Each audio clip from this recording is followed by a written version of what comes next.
你们好. Thank you for being here. I promise you this is going to be a great evening. I understand that people in Singapore are some of the smartest people in the world. Is that true? Yes. Did anyone not understand the question? Well, that means you can take a lot of information in a short period of time. Is that right? Say yes. Yes. So I'm going to give you a lot of good ideas very fast, like dealing cards. Okay? Now, I came to Singapore first in 1968. In 1968, you've seen the old parts of Singapore? All of Singapore was the old parts. I came back again in 1989. I was here in 1968, 69, 1970. I was away for many years. I came back in 89, and Singapore was suddenly the best run country in the world. Cleanest city, best run country in the world. In half a generation, you beat everybody, and now you've beat the United States in gross national product per person. Is that right? When are you going to stop? Where else can you go from here? I am so proud of you. I am so proud of you. Everywhere I go, I talk about Singapore. I love this country. If I wasn't living in the United States, where the climate is nice, I would love to live in Singapore. This is a beautiful place. What you've created here is a triumph of the human mind, because Singapore has been built on mind power, not manpower. Singapore has been built with brains and ability and talent and drive and vision and determination. It is really an incredible place. It's really an incredible place, and so I congratulate you, and I tell you I'm very happy to be here. And I'm very happy to be able to share some ideas that may help you move even faster forward. Now, I have some good news for you, and I have more good news, and only good news tonight. The good news is that we are living in the very best time in all of human history. The stock markets may be going up and down. The American stock market is simply overpriced.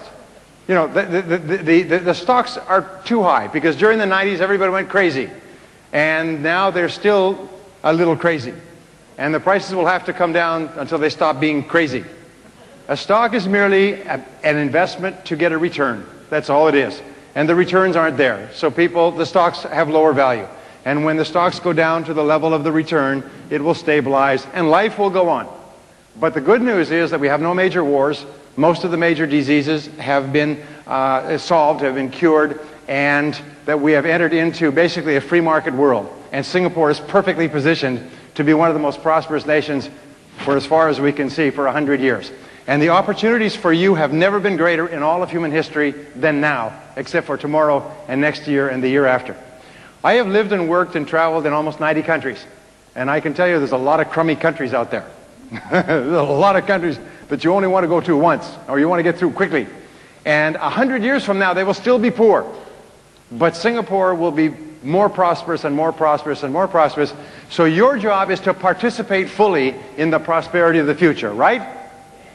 How many people here would like to double their income? If I could show you how to double your income, will you give it a try?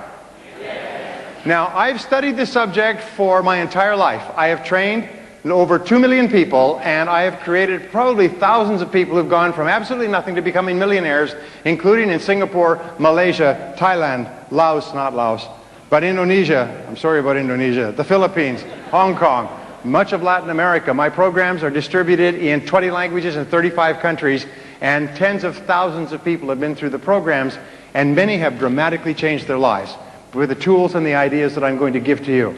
Now, we have 3 hours together, so what I'm going to do is I'm going to take the very best ideas that I know, and I'm going to condense them into our 3 hours, okay?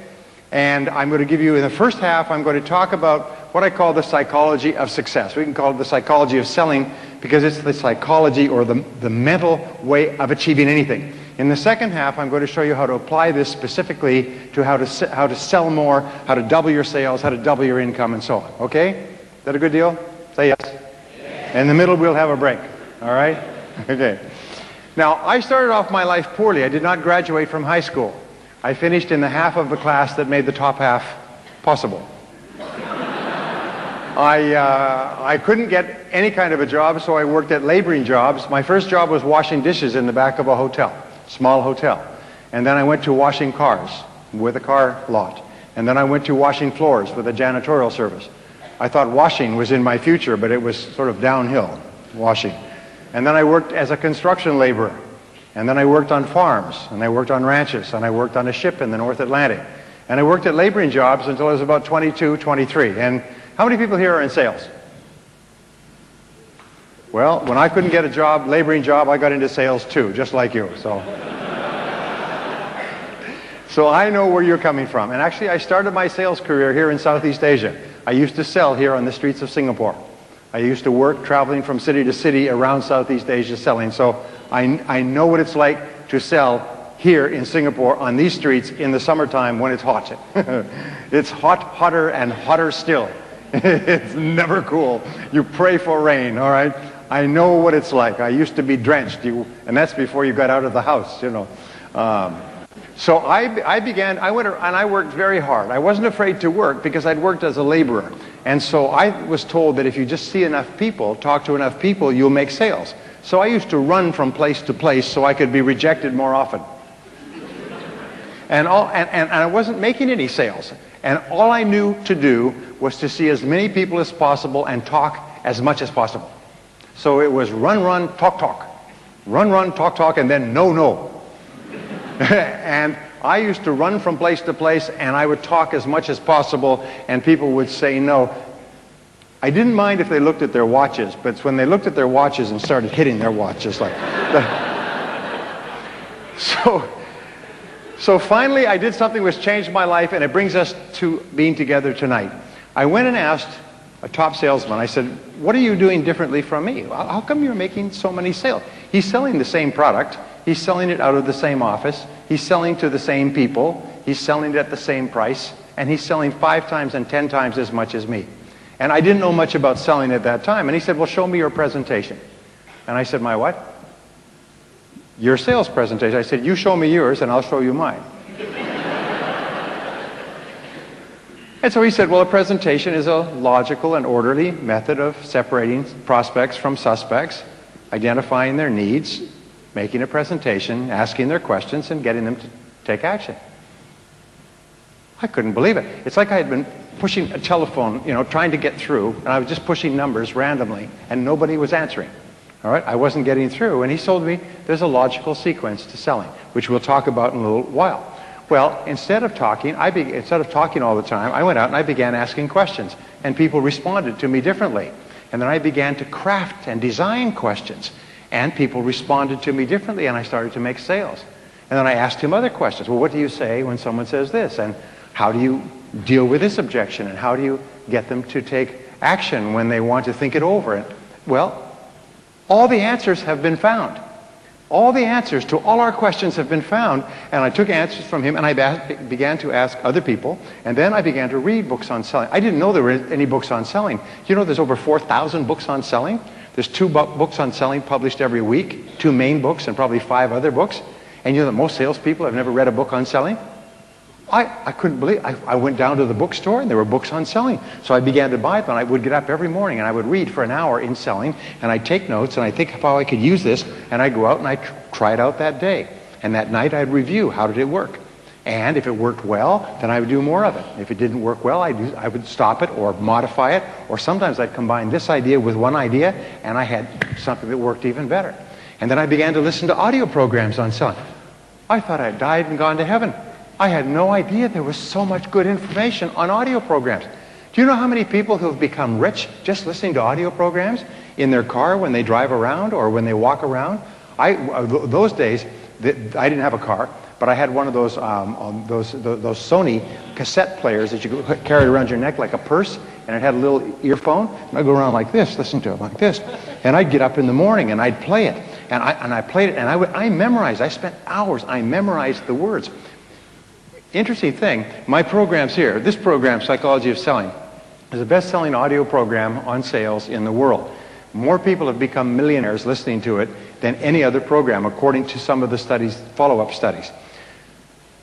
People tell me they listen to that program over and over again until they remember all the words. And then when they're with a customer, and the customer says something, the words just fall up. And they tell me, I made the sale because I remembered the words. The words had been stored away. They're part of your thinking. Just like your language. You speak a language, you don't have to grasp for a word because the word's programmed in. The correct answers are programmed in. Well, I listened to programs, this is long before I ever produced my own programs, and I remembered the words, and my sales went up and up and up, and my sales kept going up, and soon I began to go to seminars and courses. I began to travel great distances to go to seminars and sit in front and learn from other people and practice what they learn. Now let me give you an interesting point. Successful people have been studied at great length for many years, and their behaviors have been observed. What do successful people do that's different from other people? One of the things that we find is that successful people, all of them, are very action-oriented. In other words, if they get an idea, they move quickly on it. If they learn something new, they try it out. Now people say, well, what if it doesn't work? Well, if it doesn't work, find out quickly. There's a rule that says try quickly and fail fast. Because the only two things can happen if you take action on a new idea. What are they? What are the two things? This is not a trick question. I'll tell you if it's a trick question. It's not a trick question. Well, it can work, and if it works, it tells you do more of that. Or if it doesn't work, it gives you feedback, and you either stop doing it or you modify it until it does work. But the wonderful thing is that you can't lose by trying something new.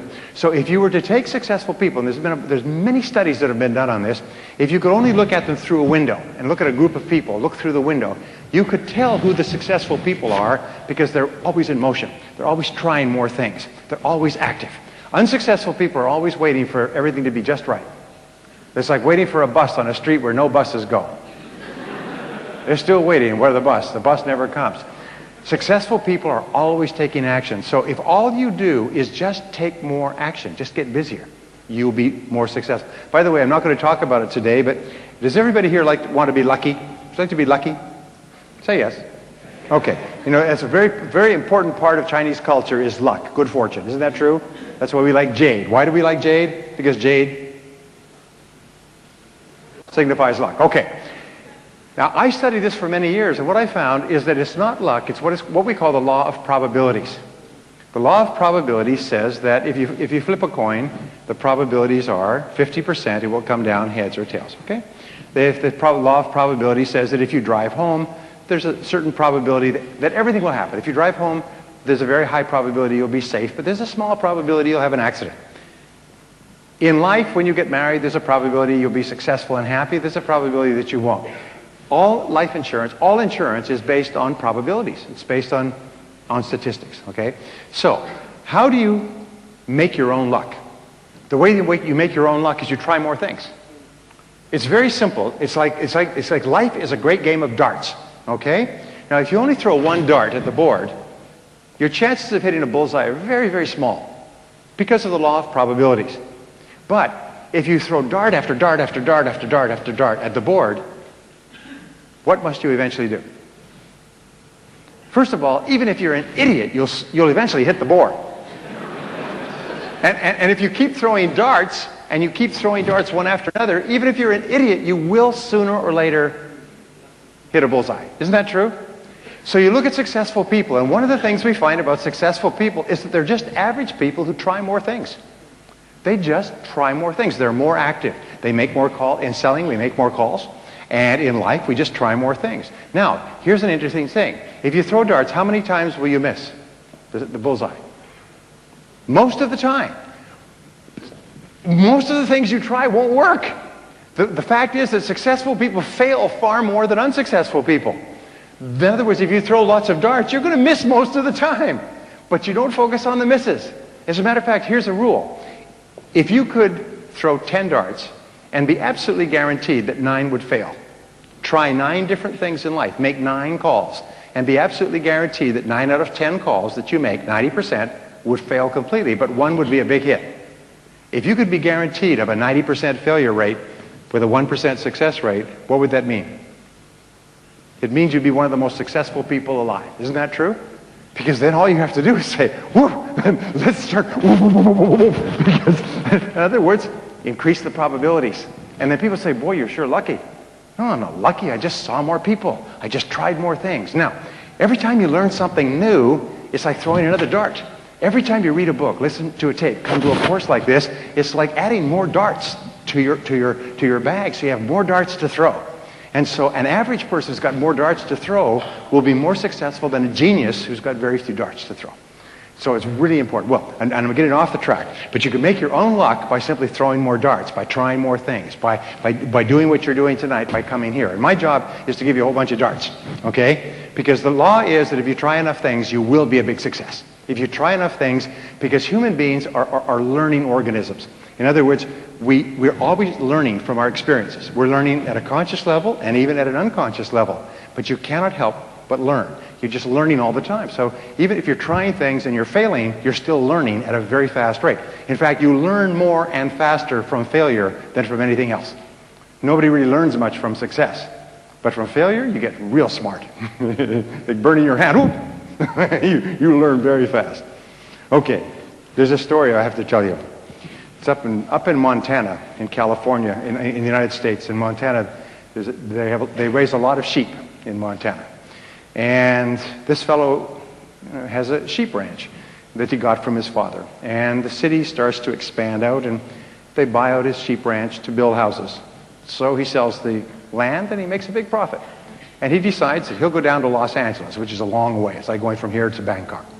He'll go down to Los Angeles. He'll go to the big city. He's never been to the big city before in his whole life, but he wants to go to the big city and see it now that he has all this money. He's always been on this farm raising sheep. Well, he buys a plane ticket, gets onto the plane, he's sitting there, and he's sitting next to a businessman. The businessman's working away. He's got a computer working away, and he feels a little bit awkward because he's just a farm boy. And this businessman's working away, and he's kind of crossing his legs like this, and he crosses his legs, and he notices there's 2 sheep turds in his cuff. And he goes, and he reaches down, and he picks them up. He's got them in his hand like this, and he doesn't know what to do. He feels kind of embarrassed, and he's looking around, and the businessman says, "What do you got?" He says, "What?" He said, "What do you got in your hand?" He said, "Nothing." He said, "Come on, what do you got?" He said, "Well, they're pills." He said, "Well, what kind of pills are they?" He said, "Well, they're smarten up pills." He said, "Smarten up pills." He said, "Yes, I'm going to Los Angeles for a big business meeting, and I always take a couple of smarten up pills with me, so I'm really smart when I go to my meeting." The guy says, "Well, I'm going to a big meeting, and I need something like that too. Give me one of those pills." And he said, "Well, I don't think you'd like it." He said, No, come on, you got 2 of them. Give me one. I really need it. I've got a big meeting coming up." He said, "Well, all right." So he gives him one, about this big. Guy takes it, goes. He said, "That tastes like a sheep turd." He said, "See, you're getting smarter already." Well, our goal today is for you to get smarter throughout the day. Anyway, so I began asking these questions. Why are some people more successful than others? And let me make sure we get this. Okay. And what I learned was the law of cause and effect. Now, the law of cause and effect is the great law of life. It basically says that there's a reason for everything. Everything happens for a reason. That success is not an accident. Failure is not an accident. If you want to be successful, happy, financially independent, if you want to achieve all your goals, it's not luck. It's not an accident. What you do is you find someone else who at one time did not have the effect that you want. You decide what you want. You find someone else who didn't have it, and you find out what they did to get it, and you do it over and over again until you get the same result. And it's not an accident. Well, when I learned this, it changed my life. You mean if I do what other successful people do, I'll get the same results that other successful people get? The answer is yes. You mean if I find out what top salespeople do, and I do the same thing until I master it, I'll get the same results as top salespeople? I'll make the same money? I'll have the same cars? Yes. So I went out and I did it, and it worked. I couldn't believe it. And I'm not as good a salesperson as many people here. Many people here are better salespeople than me, but I learned the cause and effect relationships. I learned that selling is like cooking. There's recipes for selling. There's formulas. And if you follow them, and by the way, they've spent $20-30 million in the last few years videotaping 55,000 sales calls and watching the calls and reviewing the videotapes and having people sit in the back taking notes. And they interviewed the salespeople before the sales call and afterwards, and they interviewed the customers before the sales call and afterwards. And if the customer decided to buy, they asked them, and they played the video, at what point did you decide to buy? If the customer decided not to buy, they asked, why did you decide not to buy? And they did this with 55,000 calls, and they began to draw cross correlations, and they found that every sale follows an exact process, and it follows an exact process in the customer's mind. And that if you sell the way the customers buy, you'll sell 5 and 10 times as much as you sell today. The reason that we don't sell is because we sell differently from the way the customer buys. It's the same as if I was to speak to you in German or you were to speak to me in Chinese. I mean, it would be like using a different language that we don't understand. So what I found was that if you do what other successful salespeople do based on the exhaustive research, your sales go up. And I tried it and sales went up. And you could take people, I took people off the street who'd never sold anything in their lives. And I said, here's the system. And these are sometimes the very best salespeople of all because they don't have any ideas or fixed ideas. So I said, just do it this way. Say these words, do it this way, say these words, do it this way. And they did, and their sales went like that. And they went past people who'd been selling for 5 and 10 years. I cannot tell you how many young people, guys out of school, women out of school, just starting in sales, never sold before, began to use these methods and became superstars in their fields because they didn't have any old ideas about the way things were supposed to be done. They just said, okay, they just did it that way. And their sales, and people said, well, you're just lucky. You're just lucky. You just got into it at the right time. I had a woman in my course who was really neat. She came to me a year and a half later. She came back to the seminar I was at. She said, you're not going to believe it. I was in your seminar 18 months ago, and I had just started in real estate, and you said to set goals for how much you want to earn. So I set a goal to make $100,000 in the next year. Well, I didn't know that the average first-year earning for a real estate person was $18,000. Nobody told me that. So I set a goal of $100,000. Then I just did what you said to do, and I made $104,000 in my first year and became #1 in the company. And they said, how did you do that? I said, well, do what? Make so much money. Well, is that a lot of money? She didn't know that was a lot of money for a first year. She had just written it down, and then she just did what other successful people did. So the law of cause and effect is what changed my life. And by the way, I've been in many different businesses now. I've consulted for more than 500 companies over the years, over the last 20 years. And in every case, I ask them, how does your business work? What are the cause and effect relationships?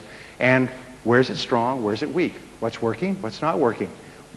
Where are the places where we can gain advantage? Where are the places where we're losing money and so on? And they think it's miraculous when I come in with this advice, which I charge them a lot of money for. Okay, so what I learned was this, is that there is a mental application, by the way, of all physical laws, there's mental applications. This is more important than anything else. It's that thoughts are causes. Thoughts are causes, and conditions are effects. Thoughts are causes, thoughts are causes, and conditions are effects. That means your thoughts create the effects of your life. Is that your thought is creative. You're almost like a magician in your own life. You create your world by the way you think. And the interesting thing is it's not the way you thought yesterday or the way you might think tomorrow. It's the way you think at this minute, at this moment. It's the way you think in the now that determines your life. And your thoughts are constantly creating your world on a forward basis. The wonderful thing about our society, a free society like Singapore, is that at any given time you can draw a line under the past and you can say, that was the past, but this is how I'm going to think in the future. And your whole life, just like turning the wheel of a car, goes in a different direction. If you change your thinking, you change your life. And when I learned this, you mean your outer world merely reflects your thoughts? Your outer world is merely an image of your inner world? Is that you keep attracting into your life people and circumstances in harmony with your thinking? Is that everything you have in your life you've created by the way you think? And that if you don't like anything, you can change the way you think and attract something different? Yes, all of that's possible. And once you learn that, you realize there's only one thing in the universe over which you have complete control. What is that? You only control one thing in the world. What is it? You can control your thinking. You can't control other things. You can't control the traffic, and you certainly can't control the weather, but you can control your thinking. And that's enough. Because if you will control your thinking, you control the whole world. Singapore is a tribute to human thinking. Singapore is merely an external expression of the very best thinking that has gone into building this country. This country is based on mind power. It's the most amazing thing. Look at these beautiful hotels and convention centers and office buildings. I mean, these are mental. These were mental before they were physical. Are you with me so far? It's really important to understand that. It's kind of an overwhelming thought. I had a hard time with it when I was in my early 20s. You mean my life, which was not that great, has been created by myself? Yes, it's been created by myself. So I said, well, then I'm going to start to get my thinking in harmony with what I want rather than keep thinking the old crummy thoughts. All right, so thoughts are causes, conditions are effects. Now what this means And it brings us to the great law, which is the foundation of all religion and all philosophy, is that you become what you think about most of the time. You become what you think about most of the time. This is the underlying principle of all religions, all philosophy, all psychology, all success, all metaphysics. Everything is you become what you think about most of the time. So the question is, what do you think about most of the time? By the way, this law is always true, except there are a couple of exceptions. If there weren't exceptions, then every young man would turn into a young woman by the age of 20. But nonetheless, you do become what you think about most of the time. Now, by the way, one of my subjects when I was poor is I began to study self-made millionaires.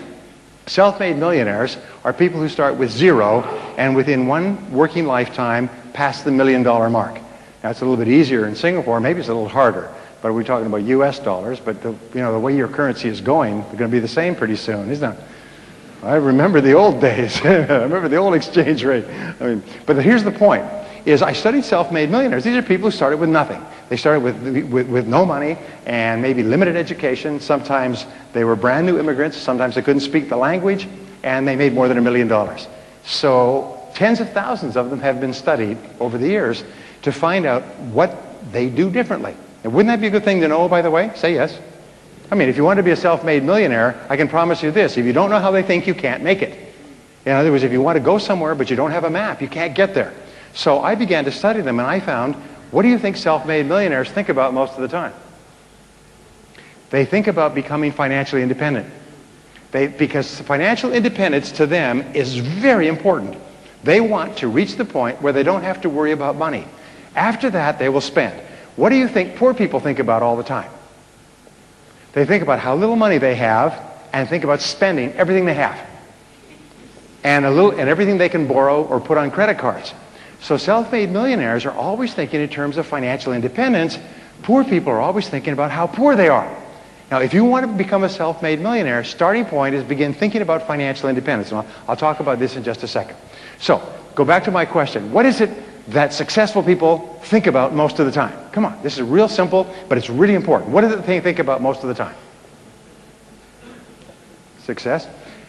You're right. They think about what they want most of the time and how to get it. Now, these are the two turning points in your life. Think about what you want and how to get it. What is it that you really, really want, and how do you get it? And that's what they think about most of the time. And if you think about what you want most of the time, you start to move toward it, and it starts to move toward you. If you think about how you can get it and what you can do to move faster toward it, you begin to see all kinds of ideas. You all know these things about the brain, but the fact is, if you plant an idea in your brain, you suddenly start to see all kinds of possibilities to achieve the idea. Successful people are successful because they think and talk about what they want. Unsuccessful people are unhappy because they think and talk about what they don't want. They think and talk about the people they're mad at and their bad experiences and their bad luck and their bad job and just shut up. They whine and cry about their situation, but successful people are thinking about what they want and how to get it most of the time. Now, in a University of Pennsylvania study, they put together millions and millions of dollars, and over a 22-year period, they studied 350,000 salespeople all over the country. And they interviewed them to find out what they thought about most of the time and how they thought about things most of the time. Now, this is a very important point, by the way. It's what you think about, the thought itself, multiplied times the emotion, how you think about it, equals the result. Here's an important point. If you think about money, but you think that people who have money are no good, you'll always be poor. One of the things I tell people is never criticize successful people. When people have a lot of money, don't say, well, yeah, I'd rather be happy than rich. Well, I've got news for you. The rich are very happy. People don't realize it, it's a little thing. It's very common in society, in all societies, to criticize successful people, to try to pull them down. But I've got some news for you. It doesn't hurt them at all if you criticize them. But it ruins, it destroys all your hopes for success. When you criticize successful people, you drive success out of your life. You develop a negative force field of energy around yourself that repels success experiences. You actually shoot yourself in your own foot, bang, and go around telling everybody what a good shot you are. So don't ever criticize successful people. Admire successful people. Look up to successful people. Are successful people perfect? No. Are you perfect? No. So therefore, don't expect successful people to be perfect. Just look at what they've done to be successful, and if there's something you can learn, learn it.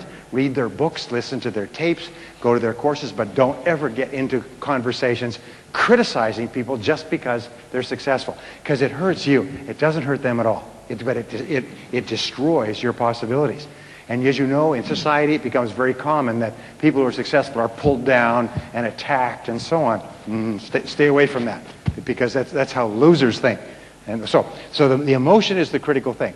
Well, they interviewed 350,000 salespeople, and they tracked them over a series of years. What is your name, sir? Walden? Okay. So they say, let's say, Walden, would you join this experiment with us? What we're going to do is we're going to phone you on an irregular basis. Every few days, somebody will phone you, and they'll just ask you, what are you thinking about right now? And whatever it is, just tell them what you're thinking about at that moment, okay? So they would do this experiment with all of us. They hire university students to do this. They give them free beer and pizza, for which university students will do anything, okay? And then what they would do is they would just phone Walden, and every so often, someone would say, Walden, that fellow's on the phone for you. Okay, tell him I'm thinking about this proposal for a customer, or I'm thinking about getting this sale closed by the end of the week, or I'm thinking about this course that I'm going to. So Walden would just tell what he's thinking about, and then they tracked that over a period of months and years, and then compared income. And they found an interesting thing. A pattern began to emerge. Is the highest paid salespeople had a particular thinking pattern that was different from the lowest paid salespeople. And they found that it was consistent. Now, they found there was one quality that top salespeople have more than any other single quality. It's the highest quality of all, and it was kind of predictive of success. It actually predicts success in life more than any other single thinking quality. Can you guess what it is? Go ahead. Can't be wrong. Don't worry. Don't be shy. Can you guess what's the most important quality to predict success and happiness in life? Belief is good. That's part of it. There's no wrong answers. I'll tell you what the answer is, okay? It's optimism. What they found was that successful people had really high levels of optimism. They were really optimistic. They were positive most of the time. Does that mean they didn't have problems? Oh, they had far more problems than the average person because they tried more things. They found that optimists had two great qualities that made them great in selling, which led to their success. Number one was they tried more things. They made more calls because they had an unrealistic expectation that they would be successful. They just kind of believed they would be successful. You said believe? Yeah, they believed if they just kept on, they would be successful. So they just tried more things. Now, the second quality they had is they persisted more because they have an unrealistic expectation that if they just persist more, they'll succeed. Do you know that the average sale today is closed after 6 visits with the customer? 5.8 to 6 visits. That's how long it takes to make a sale today. But once you've made the sale, sometimes you can keep that customer for years. And every subsequent sale takes you 1/10 of the time of the first sale. Is that all highly paid salespeople have persisted until they got the sale, and then they keep that customer year after year after year, and they make more and more sales, and they get referrals from that customer? Are you with me so far? So therefore, optimists try more things, they make more calls, and they persist longer, and gradually they begin to build up their sales, they begin to build up their customer base, and years go by, and they're 5 and 10 times as successful as people who make fewer calls and quit earlier. Are you with me so far? So this is pretty logical stuff. You think, well, obviously, if a person is positive and they make lots of calls and they call back, they're probably going to make more sales than a person who doesn't, right? In other words, they're creating their own luck. They're putting the law of probabilities on their side. So optimists make more calls and try more often, or call back more often. But we also find that optimists have a particular way of thinking in several different areas, and that's what I want to talk about between now and the break. I can spend a whole day on this, but I know that you guys are really smart, so you could take a lot of good ideas in a short period of time. Is that right? Say yes. Yes. Okay. So what optimists do... Oh, damn, I love this stuff. Okay. What optimists do... What time do we start? We start at 7, 8, 9, 10, 10. Okay. What optimists have is what I call orientations. Now, an orientation is a particular way of thinking about life and the world. And the first orientation that optimists have is future orientation. Now, future orientation is what made Singapore a great nation state. Future orientation means that optimists idealize. Optimists think about the future most of the time. They think about where they're going most of the time. They think about the possibilities of the future, and they idealize. They kind of imagine, what would my future look like if it was fantastic? What would the world look like? What would my world look like? And there's 4 areas where optimists idealize. These are the 4 things that we all want in common. All over the world, all human beings want these 4 things. Number 1 is great health. We want to have great health. We want to feel good about ourselves. We want to have high levels of energy. We want to live forever, right? And it's never been possible to live longer and live better than it is today, right here. Number 2 is that optimists want to have loving relationships. They want to have happy relationships. They want to have happy families. They want to have happy friends. They want to work with people they like, work for bosses they like. They want to sell to customers they like, and so on. One of the great rules for success in selling is only get into a business where you really like the people you're working with and you really like the people you sell to. I had a woman come up to me recently. She said, I really like my product and I really like my company, but I really hate the people I sell it to. I mean, they're real jerks. She just didn't like the people. I said, you'll never be successful unless you really care about the people you're selling to. Well, the third thing that we all want is we all want to do meaningful work, and we all want to do it well. It's so important for us to do our work well, because this is what we found, is how much you like yourself, your level of self-esteem, determines your level of optimism. If you really like yourself, if you really feel happy about yourself, you'll do your work better. But the flip side is also true. It's like a coin. If you do your work well, you like yourself more. And if you like yourself more, you do your work better. And each time you learn something new that enables you to do your work better, you like yourself more. And then when you do your work better, you get better rewards and better feedback, and you like yourself more. And the more you like yourself, the better you do. And the better you do, the more you like yourself. Say, I like myself. Now say it like you mean it. Say, I like myself. I like myself. Wonderful. Do you know, all top people can say that quite happily. They did a study of 1,500 men and women who were at the tops of every one of their fields. It was a 9-year study. And they asked them, what is the greatest of all benefits of success? And you know what they said? It was wonderful feelings of self-esteem. They liked themselves. They liked themselves. They genuinely liked themselves and felt that they had done something important with their lives. Felt they had done something worthwhile with their lives. So therefore, a high level of self-esteem leads to self-confidence. It leads to optimism. It leads to a positive mental attitude. And the more you like yourself, the more you like other people. And the more you like other people, the more they like you and they want to buy from you and recommend you to their friends. So everything you do to build yourself up psychologically improves every part of your life. The more you like yourself, the better a parent you are, the better a spouse you are, the better a friend you are, the better a boss you are. The more you like yourself, the better is every part of your life. The more you like yourself, the lower your stress levels. The more you like yourself, the stronger is your immune system. The more you like yourself, the healthier you are. People with high self-esteem are very seldom sick. People with high self-esteem do their work well. They have lots of energy. People with high self-esteem set big goals for themselves. It's an interesting thing. If you really like yourself, you set big goals for yourself. And if you set big goals for yourself, and you also persist. So the more you like yourself, the better you do. And the wonderful thing is every single time that you do something positive for yourself or for anyone else, your self-esteem goes up.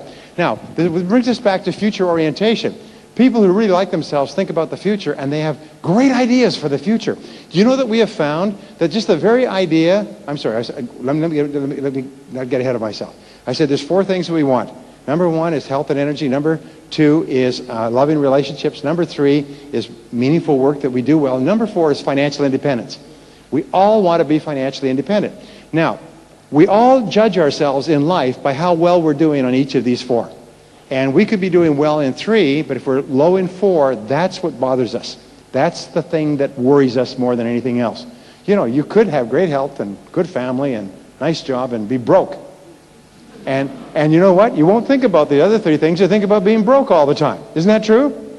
It's called the deficiency need in psychology. We always tend to think about where our deficiencies are and not pay enough attention to the other. Well, the more you like yourself, the more you idealize your future, the more you create great dreams of what is possible for you. And the starting point of of dreaming great dreams is to have a fantasy or an imaginary idea of your life as if it were perfect sometime in the future. So when I do personal strategic planning, when I do strategic planning actually with corporations, the first thing I say is, let us imagine that this company 5 years in the future is perfect in every way. Okay? If this company was perfect, if it was a great company, if it was the most respected company in the business, if it was the best company of all in this industry, what would it look like? And then I go around and I have the executives give me an idea. What would it look like? Best products, best service, great customers, tremendous management, wonderful people, great systems internally, wonderful reputation, high profitability, rapid growth rates, high price on the stock exchange. We write them all down. And the most amazing thing is, I say, okay, now, is this what the company would look like if it was perfect? And everybody says, yeah, if this company was perfect, that's what it would look like. I would say, okay, is this possible? Are these possible? And you know, everybody stops. I do this with the senior executives of multi-billion-dollar corporations. And they say, yeah, 5 years? Not in 1 year, but we could do that in 5 years. And so the only question then becomes what? How? How will we do it? I say, good. Now let's start talking about how. Let's first of all organize these in priority. If we could only accomplish one, which would be the first one, and then which would be the second. And so the first one, you know what the first one is usually? Superb products and services. Because if you have that, you'll have the sales, you'll have the profits, you'll have the market, you'll attract the people, and so on. So, okay, now, how do we develop a reputation as being the best in the business? There's a reason that I talked about this, because you need to say the same thing. If your life was perfect in 5 years, if your health was perfect and your family was perfect and your work was perfect and your financial situation was perfect in 5 years, what would it look like? What would it look like? And then you begin to think, hey, in 1 year maybe, but in 5 years, I could be fit, I could have a great family, I could be the top of my field in my work, I could be financially independent or on my way to financial independence. All that's possible within 5 years. Isn't that true? Now, here's an interesting point. Are you ready? The time is going to pass anyway. The 5 years is going to go past anyway. You know, 5 years from now, 5 years will have gone by. You'll be 5 years older. The only question is, what are you going to do in the meantime? Well, here's my favorite word in success. My favorite word in success is the word clarity.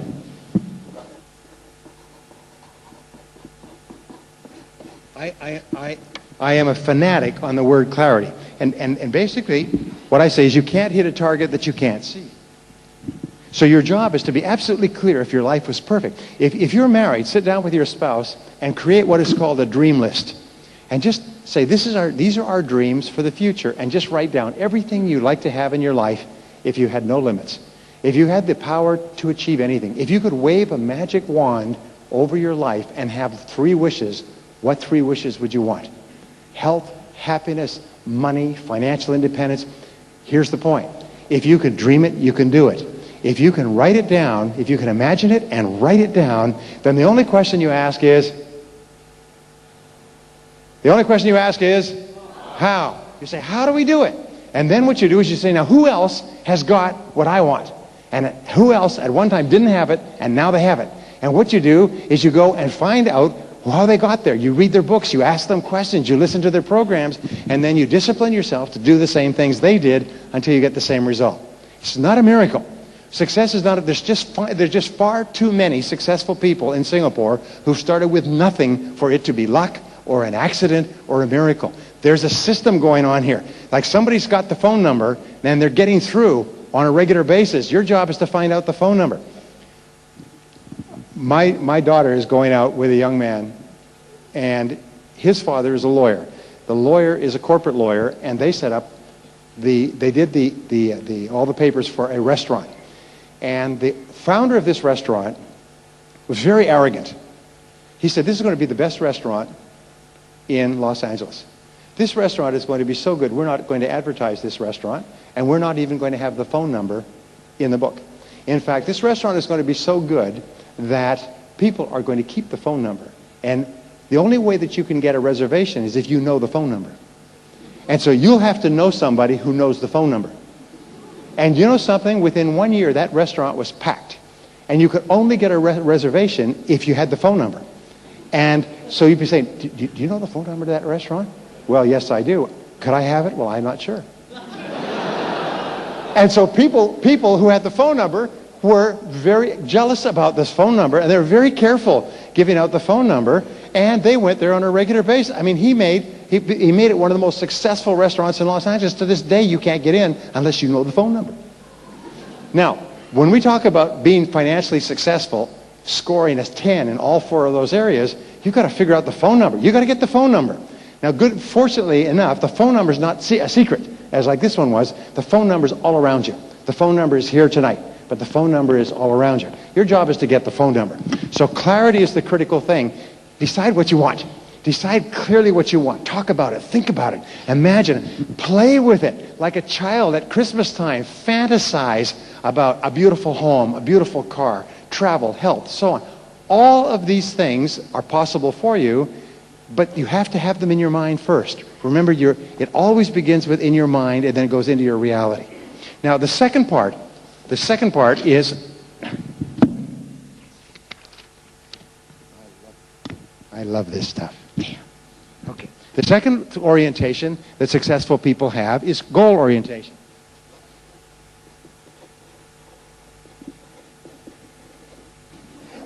Now, goal orientation means that they have very clear written goals that they work on every single day.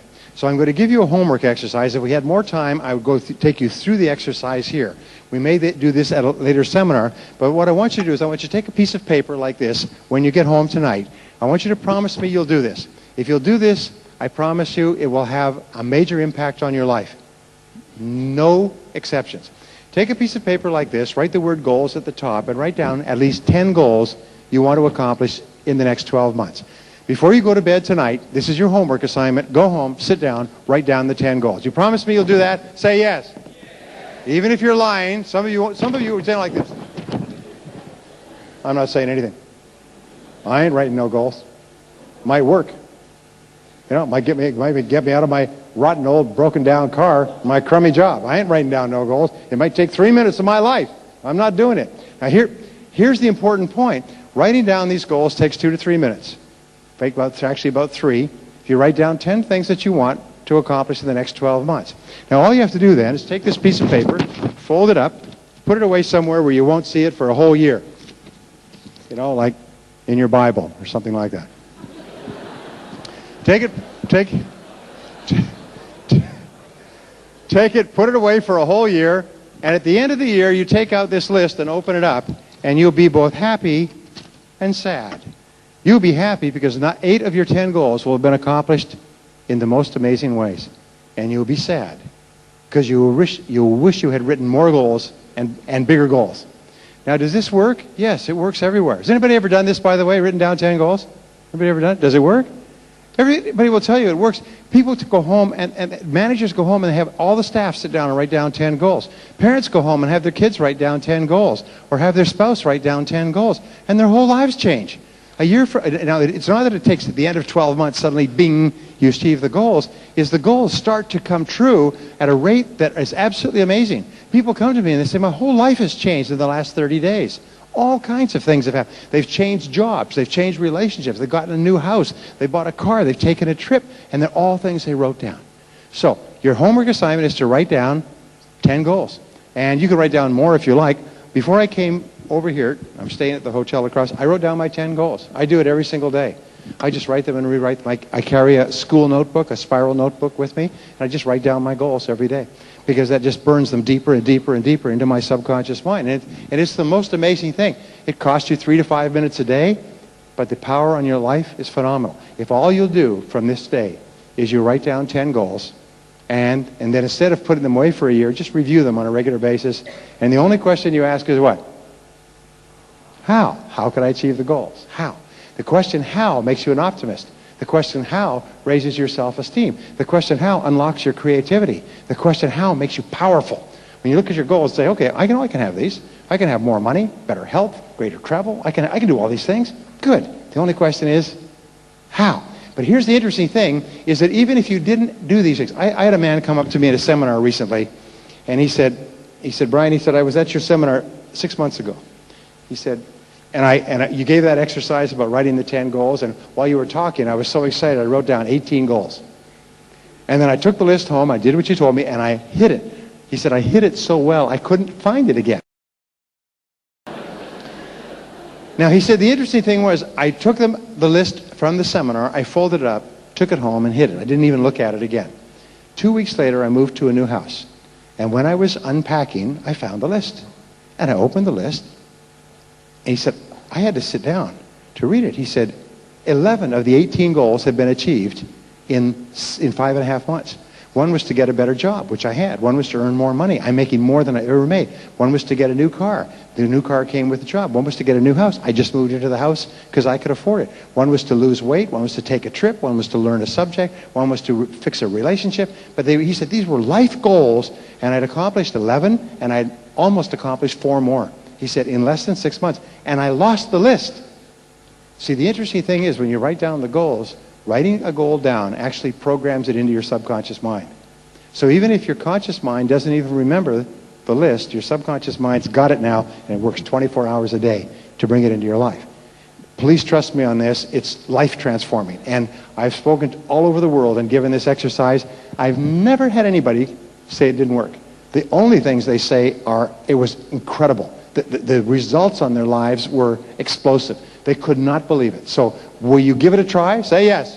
Yes. Okay, I'm trusting you. I'm coming over to your house tonight. You know, I'm going to wake up. You're going to hear that banging on the door. Bang, bang, bang. Show me the list. No list?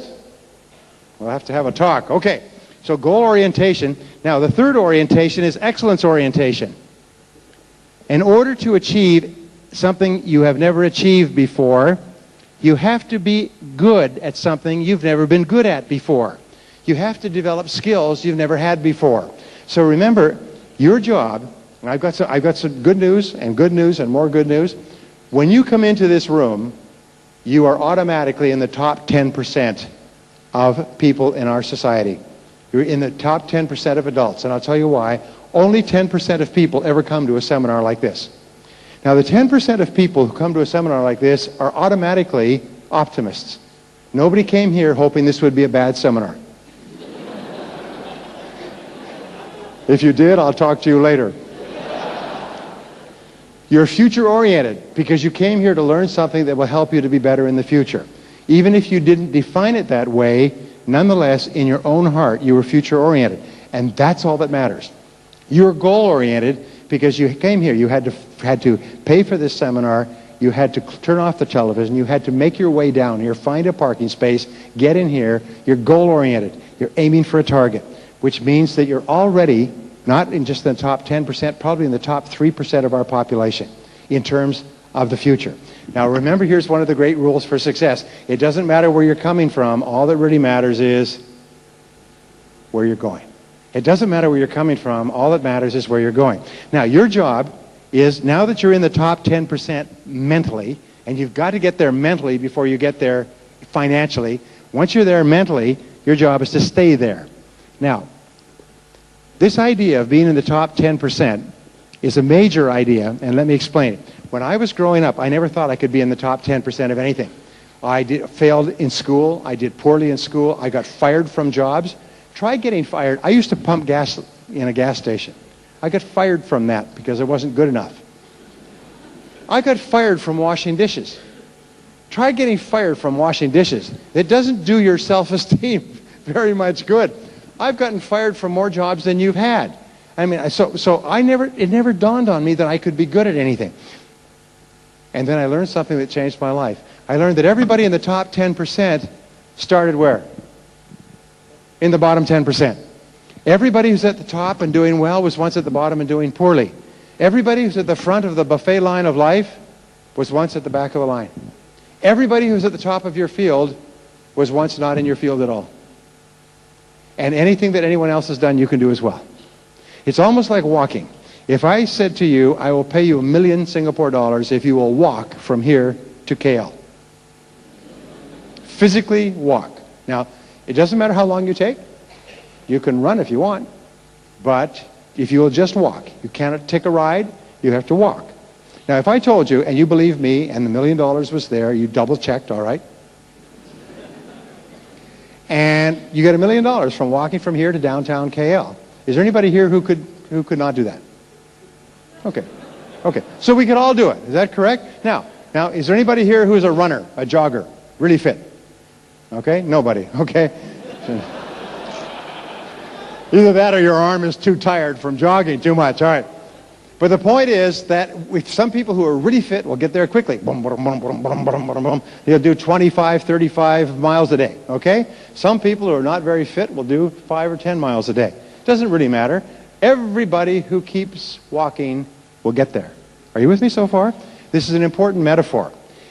Everybody who keeps walking toward the top 10% gets there. If you keep learning and practicing and trying and reading and listening to audio programs and get associated with other people, if you just keep putting one foot in front of the other, you will get to KL. You will achieve that level of financial income. There's nothing that can stop you except who? Only you can stop you by stopping. And so therefore you find that people who have no advantages at all, but have one, is they just don't stop. They can be a complete idiot. They can have every disadvantage. They can have limited education. They could come from a terrible country with no opportunities. They could have no family and be survivors of a terrible experience, but they just put one foot in front of the other. They get to the front of the line. They get to KL. They get to the top 10%. You can be in the top 10%. So this is what I learned, which changed my life when I was 24 years old and living and passing through Singapore, is that if you make a decision to get into the top 10% and you don't take it back, you will get there. If you'll just do what others have done, you will get there. And it may take a week, it may take a month. Do you know how long it takes to achieve mastery in any profession, including selling? It takes 7 years. Now, many people think, well, I'm going to start in selling, and if I'm not at the top of the field within a month, I'll quit.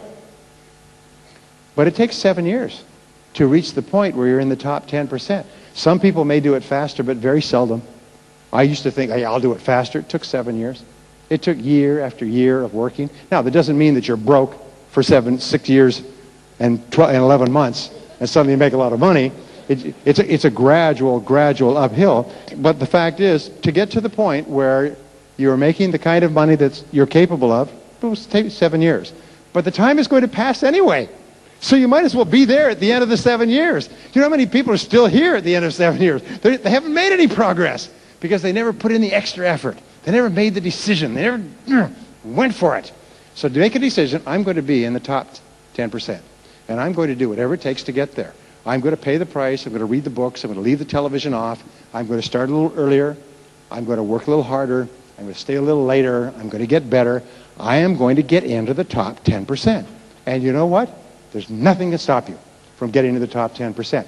The only reason people don't get into the top 10% is why? They don't decide to. And if they decide to, they don't get started. And if they get started, they quit.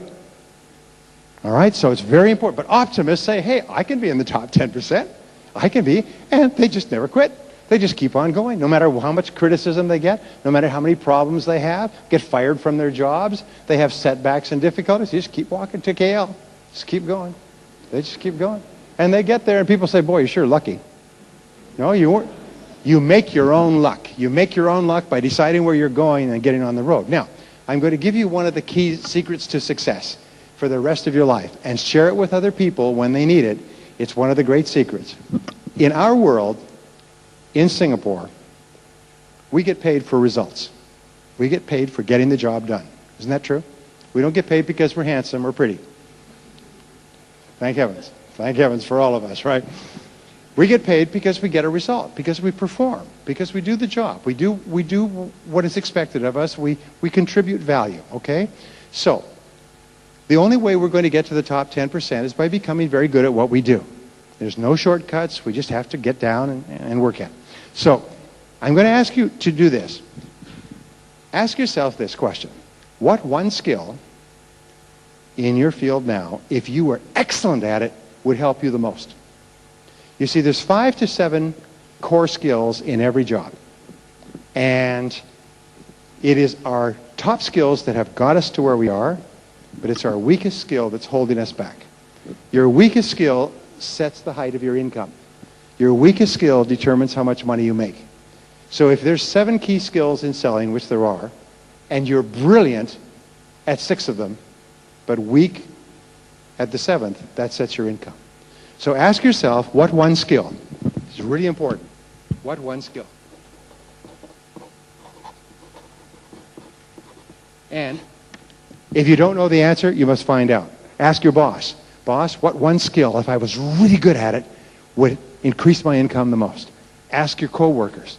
Ask your customers. I did that once when I was living in Singapore. I asked one of my customers, what one skill would help me the most? And he told me, if you would stop talking so much and ask questions and listen more, you'd be far more effective. Well, I talk. Salespeople talk too much because we're nervous.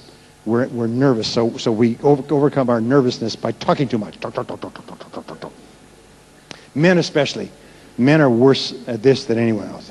So, and the reason we're in selling is because we get along well with other people. We're more sociable than other people. So talk. Anyway, so he said, instead of talking so much, ask more questions and listen, and you'll be more effective. And I did, and he was right, and that helped me an enormous amount. So ask people, what one skill, what one change in what I'm doing would help me more than anything else? And they'll tell you, if you were a superb prospector, if you were so good at prospecting that people were literally coming in the windows with their checks trying to buy from you, if they were lined up in the corridor when you got to work in the morning with their checks saying, me first, if you were such a good prospector that when you phoned, they said, thank heaven you phoned, can I send a car for you? If you were such a good prospector, would that double your income? Say yes. Okay, then set that as a goal. I'm going to be superb at prospecting. And then the only question you ask once you set it as a goal is what? How? How do I become so good at prospecting that I have so many prospects I don't have time to see them all? That becomes your question, right? For the rest of your life, from now on, say, what one skill would help me the most? And it's always the skill where you're the weakest. And then you set it as a goal, and you make a plan, and you work on it every day until you bring that skill up. Now, you may not like it to start off with, and you may not be very comfortable with it, and you may not like prospecting or closing or something else. Well, boo-hoo for you, okay? Get over it and get on with learning how to do it well, right? If you're going to be in this business, you're going to have to master the key skills in this business, right? So don't give yourself excuses. Well, I'm not very good at prospecting. Well, shut up. Who cares what you're good at? The fact is that all business skills are learnable. Okay, say it. All business skills are learnable. If anybody else can learn to be good at prospecting, so can you. The fact that they're good at it is proof that you can be good at it as well. And if you double the number of good prospects you have, what will happen to your sales? They will double. And what will happen to your income? It will double. So let's figure out how to do it. All the optimist says is, how do I do it? What's the way? How do we do it? I know it's possible. Because they're an optimist. You have an unrealistic expectation of success. Sometimes people think that you're smoking something on the side, because you're so positive all the time. But the fact is, anything anyone else has done, you can do. Nobody's better than you. Nobody's smarter than you. Everybody's at the top of their field at once was an idiot. Sometimes those people were at the bottom and people made fun of them and they had no success and they had nothing. Now they're up there and everybody says, ooh. Oh. Believe me, anything that anyone else has done, you can do as well. Just make a decision what it is. Be absolutely clear.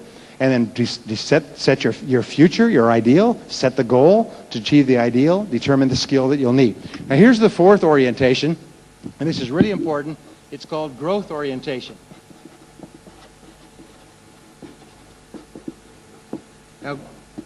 Now growth orientation is the key to the future. Lee Kuan Yew said that years ago, is that we have to have the smartest and best educated populace in the world, which Singapore just about damn near does.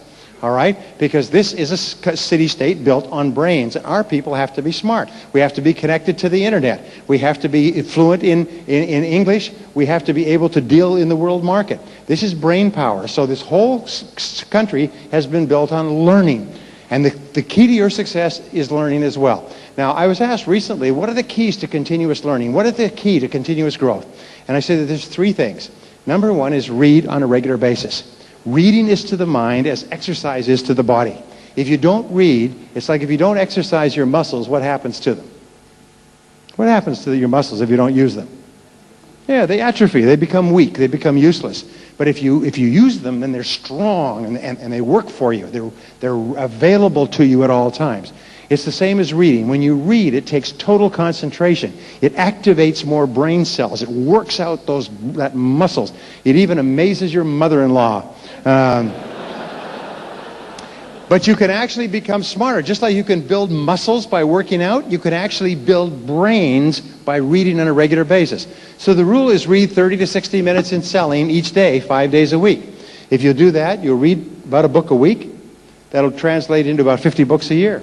50 books a year will make you one of the smartest and highest paid people in sales in your field. You'll go past everybody else in the business.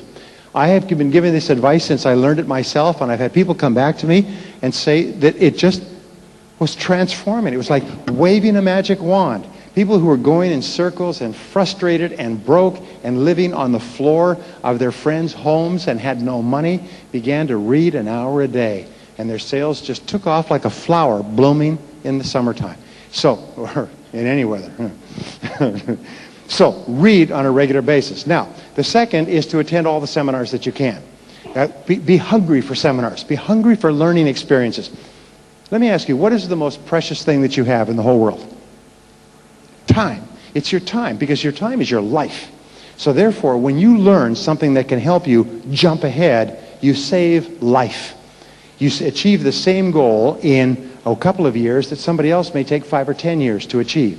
So always trade money for time or life. And if it costs you a little bit to go to a seminar, pay the money, because you'll get it back 10, 20, 50, 100 times in not only increased income, but also in the years that you'll save to get to the same point. I've never met anybody who's gotten ahead who has done it just by standing there and waiting for it to happen. They've become very aggressive about learning. All of the highest paid people in sales are very aggressive about continuing to learn, as you are. So therefore, attend every seminar you can. Keep an eye open. Listen for them. Watch for them. And go to them. Because the return on your investment is 10, 20, 30, 50 times whatever the cost of the seminar is. Now, by the way, my friends here at Success Resources bring in and do the best seminars in the world. This is not a paid advertisement, but they bring in the best speakers and they organize the best seminars in the business. And so, right? The third thing is to listen to audio programs as you move around. Listen to audio programs on a regular basis. I was here, and my friend may be here, but I was here speaking a few years ago, and a friend of mine came to this seminar. He's a friend now, and he was broke. He was at the bottom of his business. He had started in sales. He had made no sales. He had no money. He was living with his wife in a bedroom in his mother's apartment, and he was at the bottom. He came to this seminar, and I offered a package of audio programs, 6 audio programs. He had no money. But he went home at lunchtime, and he went to his mother-in-law, and he asked her if he could borrow the money. And his mother-in-law loaned him the money. And he came back to the seminar, and he got the audio programs before they sold out, which they always do.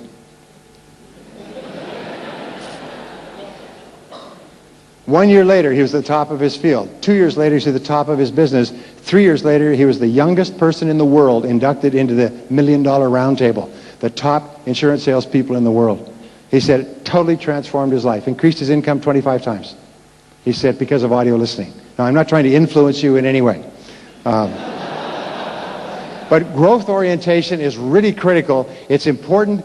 You see, if I were to say to you, here is some stock for a company, would you like to buy some of this stock?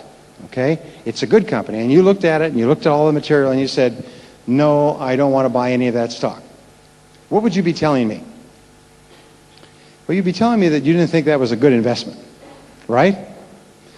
People who don't invest in themselves are saying a very, very bad thing. They're saying, I don't think that this is a good person to invest in. This company has no future. This person has no future. The interesting thing is that the more you invest in yourself, the more you believe in yourself, the more you like yourself, the more determined you become, the more confident you become, the better you get. The more you invest in yourself, the more it transforms you. People who don't invest in themselves, surprisingly enough, don't think that they're worth spending any money on. And you know what? Turns out to be true. Because your outer world is a reflection of your inner world. So remember, time is your most precious resource, and your most valuable asset is your earning ability. Your ability to earn money is the most important single factor you have. Your ability to apply your mind to earning money. And the person who earns 100,000 Singaporean and a person who earns 200,000 Singaporean, there's no difference in intelligence, no difference in basic ability. It's just a difference in earning ability. One has upgraded their skills and knowledge so they earn at this level, the other has not. And if you have a choice of 100,000 or 200,000 or 50,000 and 100,000, which should you choose? Take the bigger one, okay? And you have the choice. You just say, okay, I'll take the 100. You take the 50, I'll take the 100. Take the 100, okay? Take the 200. And the key is future orientation, goal orientation, excellence orientation, and growth orientation, right?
Question.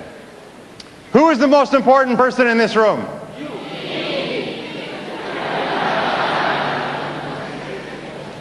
You're right. You are the most important person in this room. You are the most important person in your world. This entire universe of billions of planets revolves around you. Nothing else in the world has any meaning except for the meaning you give it. You are the most important person. And as we said before, how important you think you are determines everything that happens to you. If you consider yourself to be an important person, you set bigger goals. If you consider yourself to be a more important person, you persist longer. You set higher standards. You strive for excellence. If you think that you're an important person, you treat other people as though they're important as well. And they treat you as though you're important back. So how important you feel you are, as we said before, your level of self-esteem is the most important statement about you. And the wonderful thing is that the more you practice these principles, the more you think about what you want, the more you plan for it, the more you work toward it, the better you get at your work, the better you feel about yourself, and the more important you feel you are. So you actually build yourself up. Just like if you wanted to become physically fit, you do physical work, you work out with your body. If you want to become mentally fit, you do some of the things we're talking about today. Now, second question is this. What is the most important part of today, this seminar? What's the most important part of the seminar? Not a trick question. The answer is what you do afterwards. You see, it's the actions that you take that make the difference between success and failure. Successful people take action, unsuccessful people don't. Successful people hear something and they move on it. Unsuccessful people hear the same thing and they say, well, I'm going to do something about that someday. And they live in a vacation place called Someday Isle. And they sit there and they sit in the sun and they say, someday I'll read that book. Someday I'll go to that course. Someday I'll make a decision to be one of the best in my field and work at it every day. But they live on Someday Isle and they never do it. So it's really important, if you hear something good, you act on it. Now, I said this morning that the first part we would talk about the psychology of selling. The psychology we've talked about, you become what you think about most of the time. If we asked top salespeople what they think about most of the time, one of the things they think about is selling more stuff. They think about selling all the time. They get up in the morning and they think about selling, and they think about selling all day long. And they think about selling in the evening, and they think about selling on the way home, and they think about selling on the weekend. Now, many people think, well, you know, when I finish work, I don't like to think about my work. Well, that's okay. It just means that you have no future. Because that would be the same as saying, well, when I'm at work, I don't like to think about my family. You know, I like to just sort of leave that as another part of my life. The fact is that your family and you are part 24 hours a day. You think about it all the time. If you're in the right field, you think about it all the time. So then we say, well, what are the things that top salespeople think about in selling? And we talk about the psychology of selling. Now, there's several things we could talk about in the next hour, and I want to talk about some of the most important. Basically, I said there's 7 key parts of selling, 7 key result areas. And the 7 key result areas determine your success or failure. Wherever you're strong, you'll be doing well. Wherever you're weak, it'll be holding you back. And your job is to identify where you're strong and do more of it, and identify where you're weak and bring it up. Okay, it's a real simple process, but it's all you have to do to move to the top of your field is keep working on the skills that are holding you back and keep maximizing the skills that are getting you there. Now, the 7 skills are, number 1 is prospecting. You have to have someone to talk to. Now, let's talk about prospecting a little bit. Prospecting, we say that the key to success in selling means spending more time with better prospects. Spend more time with better prospects. Spend more time with people who are more likely to buy. And there is a sales funnel that I want to show you, and the sales funnel is like this. And the rule is that there are 3 parts of selling. There are prospecting, and that's the first part of the sales funnel. And then the second part is presenting, showing your product. And that's the second part of the funnel. And the third part is following up and closing. So I'll just say follow up and close. And this is phase 3. Now, your job is to keep this hopper full all the time. And the 80-20 rule applies. Spend 80% of your time prospecting and presenting, and only 20% of your time presenting and following up. Spend 80% of your time prospecting and presenting until your hopper is full. Now let us say that this is a ratio of 20 to 5. You have to call on 20 people to get 5 people that you can see personally. And let's say the ratio then, for every 5 people you talk to personally, we have 2 that you can follow up with, and of these 2, 1 turns into a sale. So what is your ratio of calls to sales? It's 20 to 1, okay? You have to see 20 people to make a sale. Now you have 2 jobs from now on. Number 1 is keep the hopper full. Keep the hopper full so that you always have lots of people to talk to. And number 2 is get better at your key skills. Get better at prospecting. Get better at presenting. Get better at following up and closing. A small improvement in your prospecting so that you spend more time with better prospects is going to increase the quality of the people you talk to. A small improvement in presenting is going to increase the number of people you follow up with, and a small improvement in closing will increase your sales so you can actually go from 20 to 1, where you are today, to 10 to 1 very quickly. If you go from 20 to 1 to 10 to 1, what will happen? You'll double your income. So you must always be looking for ways to prospect better.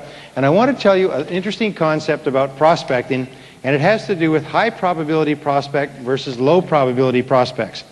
I got a question here from Anthony, and Anthony says a very common objection here in Singapore is that the economy is bad. How do we solve this objection? Anybody heard that? The economy is bad? Say yes. Yes. Okay. It's a good reason for not buying, but are people buying food? Are people buying clothes? Are people buying homes? Are people buying cars? Are people buying... Remember, when there's 5% unemployment, there's 95% employment. And so the economy is down a little bit, but the main problem is dealing with poor prospects. So with prospects, you have 2 types. You have what we call high probability prospects and low probability prospects. Now, what is a high probability prospect? Well, it's one that's very close to buying when you meet them. If you sell hamburgers and you meet a person who's really hungry, that's a good prospect. If you sell cars and you meet a person who's looking for a car right now, that's a good prospect. If you're selling life insurance and you meet a person who just had a young child and wants to provide for their future, that's a good prospect. My throat just went dry. It's unbelievable. So the other end of the spectrum is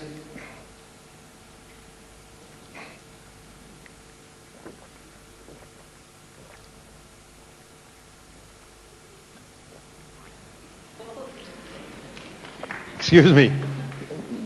The other end of the spectrum is low probability prospects. People are a long, long way from buying. And here's what we know. It's sort of like a thermometer.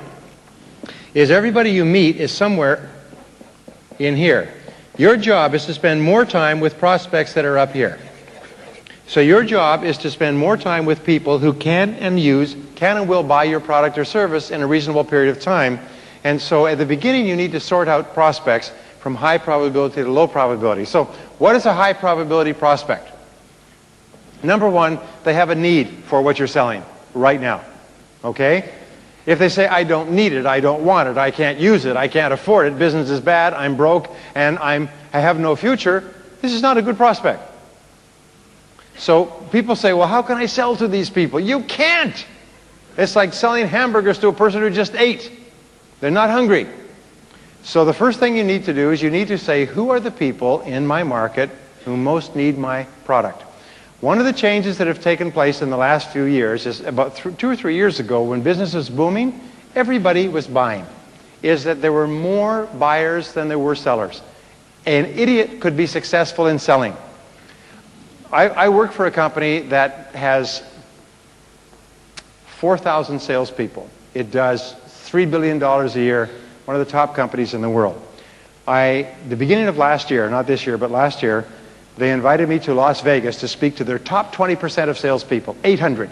They brought them to Las Vegas, and they had them in one of these great casinos that cost $1 billion. I mean, has anybody ever been to Las Vegas? It's a most amazing, don't go. It's a most amazing place. They had this great celebration because in the year 2000, these people had had a fabulous year, all right? And they brought the top 20%, set them up in the hotel, 3 days, dinners, ta-da, okay? 3 months later, this is in April of 2001, the vice president of marketing called me and said, we have a real problem. These people can't sell. I said, what do you mean you can't sell? They sold $3 billion worth last year. He said, we found that when the market turned down and people weren't simply calling up and buying, these people didn't even know how to make an appointment. They didn't know how to sell. They didn't know how to make presentations. They didn't know how to sell against higher or lower priced competition. They don't know how to sell. We have a real disaster on our hands. And he literally said, is there any way you can do, anything you can do to help us? And he went out and he was literally on the road for the next year, just traveling around, bandaging up wounded sales forces. Because he said, these people who we thought were our superstars can't sell anything. So your job is to realize that the market has changed. It used to be that there were more customers than there were salespeople. Now there's more salespeople than there are customers. It used to be you could machine gun the market, and now you have to rifle the market. You have to pick your shots very carefully. You have to be more focused. You have to do more preparation when you're dealing with dealing with customers. You have to give more thought to who it is who can use your product or service. And you have to work harder to get appointments with key people. You can't just rush out at the market like a dog chasing a rabbit across a field. You have to be very, very focused. That's one of the things that I have learned in the last couple of years. It requires a complete mind shift. So you have to ask yourself, who is a high probability prospect? Number one is they need your product or service. Number two, they can afford it. They have the money. You don't call on bankrupt .com businesses and try to make sales, because they're thinking of killing themselves. You know, they're not thinking of buying what you have to offer, and even if they do buy it, they can't pay for it. So you also want a company, you want people who like and respect your industry and your business, and best of all, people who like and respect you. You want to deal with people who are decisive and who can make a decision. I have a friend who went through my program a couple of years ago and went straight to the top of his business in the next year. And it was with one idea. I said to him that you need to make sure that the person you're talking to can and will buy from you within a reasonable period of time.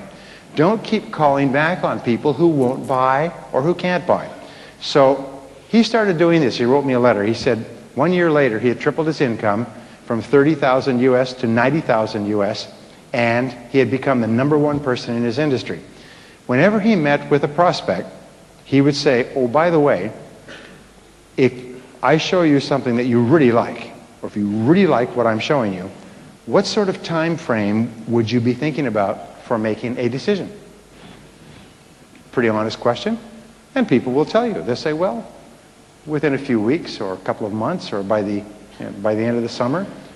Or, well, we're kind of looking right now, we're gathering information. He found that every customer he'd had in the last 3 or 4 years had bought within 90 days. Almost everyone had bought within 90 days of the first meeting. So that was his outside line. If a person says that they're thinking of making a decision within 2 or 3 months, good. He would work on them and spend time with them. If they said they were thinking of making a decision next year, they were just gathering information, remember, what companies will do is they'll have somebody who's not busy. And they'll say, well, why don't you call around and get some information on this product or service. See if it's available, how much people are asking for it, and so on. So they call you up and they say, I'm calling from big company, and I want to know how much what are your products or services? And you say, oh, well, could you come and give me a presentation? Oh, yes, yeah. And you get there and there's 3 or 4 of your competitors sitting in the waiting room. These people are just gathering information. And so therefore he would always ask, what sort of, good, even on the phone, by the way, what sort of time frame are you looking at for making a decision?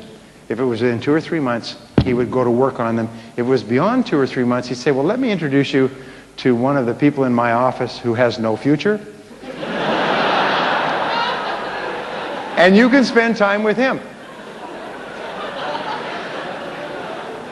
Now, I don't know how it works in Singapore, but let me tell you something that changed my life when I was working here in Southeast Asia. I used to finish a sales presentation, and the person would say, well, let me think it over. And I would say, okay, I'll call back. Or he would say, let me think it over, and you get back to me later. And I used to accept, okay, I'll get back to you later, you think it over. I want to think it over, by the way, are the words for goodbye forever. When a person says, I want to think it over, they don't think it over, they say goodbye forever. So I finally, one day, I got so tired of this, I said, I'm sorry, I don't make callbacks. What? I don't call back. Because I've told you everything that I can possibly tell you already. So now at this moment, you know everything you need to know to make a decision. There is no more information. So either it's a good idea for you or it's not a good idea, but there's no point in thinking it over because you know everything there is already. So why don't you just take it? And the person said, well, all right. And I went to the next office and I said the same thing. Well, let me think it over. I don't make callbacks. Well, then I'll take it. I went to the third office. I made 3 sales in 25 minutes. I was making, 1 or 2 sales a week. I made 3 sales in 25 minutes. I almost died. I had to run and go to the bathroom. I was so excited. And then I realized it was me that was causing the problem. As soon as the person says, well, let me think it over, I say, okay, you think it over. Yay, think it over, think it over. Then I spent half my life going back. And as soon as I walked out the door, they went into a 3-year meeting. Do you know what a 3-year? Yes, right. You've been calling them for 3 years. They're still in a meeting, right? I'm sorry, he's still in a meeting. You know. I know. I've been there. I said I don't make callbacks. Now, as time passed, I became more successful. I'm selling much bigger projects, especially training programs and so on. People would say, "Well, can you do a proposal for us?" And so I wrote a few proposals. Oh, these were beautiful proposals. I spent hours writing them and rewriting them. I'd send them in, and it might as well have been throwing them off the edge of the earth because they disappeared. I said, "Did you get my proposal?" Well, it's here somewhere. We didn't have a chance to read it. How about a month later? Well, we lost it. Could you send it again by Federal Express? So I'd send it again. A week or 2 weeks would go by. Did you get my proposal? Well, we're looking at a lot of proposals right now, and yours looks really good. And so we're going to compare it with others. Finally, the next time someone said, would you do a proposal for us? I said, I don't do proposals. You don't do proposals? No. If you want to do business together, we'll discuss it. I'll write you a letter of intent that outlines the agreement, but I don't do proposals. Well, all right then. If you don't do proposals, all the others do proposals. I said, I don't do proposals. I do follow-up letters of agreement. Well, I've never heard such a thing. When are you planning to make a decision anyway? Well, we're just looking at it for the next few years. You know, we're really not in the market right now. And so, I have never done another proposal, and I never make callbacks. And you know something? My sales doubled and tripled and quadrupled. And all my friends are busy doing proposals. They're still waiting to hear back.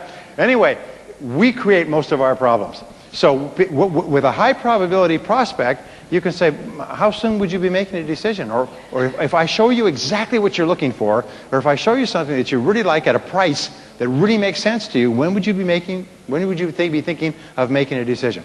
So you want people that need it, that want it, that can afford it, that can make a decision, that like you, that respect you, and so on. Now, what is the best part of selling? Psychologically, mentally, what's the best part of selling? I'll tell you what it is. It's making sales. If you're having trouble with that answer, you're in the wrong field. It's the feeling of winning that we have from making sales. It's when we feel happy. We make a sale and we feel happy. It releases endorphins in our brain. It makes us feel high. We feel cheerful. We feel wonderful about ourselves when we make sales. That's the key to our business. What's the downside of selling? What's the psychological negative of selling? It's dealing with difficult people. It's long, drawn-out meetings. It's not making sales. It's working hard and not succeeding. We love to succeed. We hate the feeling of not succeeding. So what is the problem in selling? It's working with people who are down here, low probability prospects. By the way, when you work with low probability prospects, you know what happens? It wears you down. It tires you out. And you even start to think about quitting. And we did some research on you before tonight, and we find there are people in this very room who have thought about quitting. We know who you are. It's okay. Everybody thinks about quitting. You had a bad day, you think about quitting. You had a bad week, you think about quitting until you get something to drink. And you think, well, it's not so bad. Sometimes all you need to do is get a good night's sleep. Sometimes you need to go home for the weekend and just turn off your mind and get rested up again. By Monday, you're back to work again. Everybody thinks about quitting. It's okay to think about quitting. It's even okay to talk about quitting. How many times have you sat at home with your wife, your husband, and talked about quitting? You know, I'm thinking of quitting. You're thinking about quitting? Well, that's a good idea. Why don't you quit? I'm thinking about quitting. It's okay. You're not making any money anyway. Why don't you quit? You know. It's okay to talk about quitting. Just don't quit. All right? Talking about it is a way of getting it out of your system. You sort of you vent, all right? But you just don't do it. You can talk about it and think about it. It's a psychological release. But what causes us to think about quitting is dealing with difficult people, low probability prospects. Now, who is a low probability prospect? A low probability prospect is a difficult person who doesn't really see any need for your product or service. They probably don't have any money anyway, and they probably don't have the authority to buy.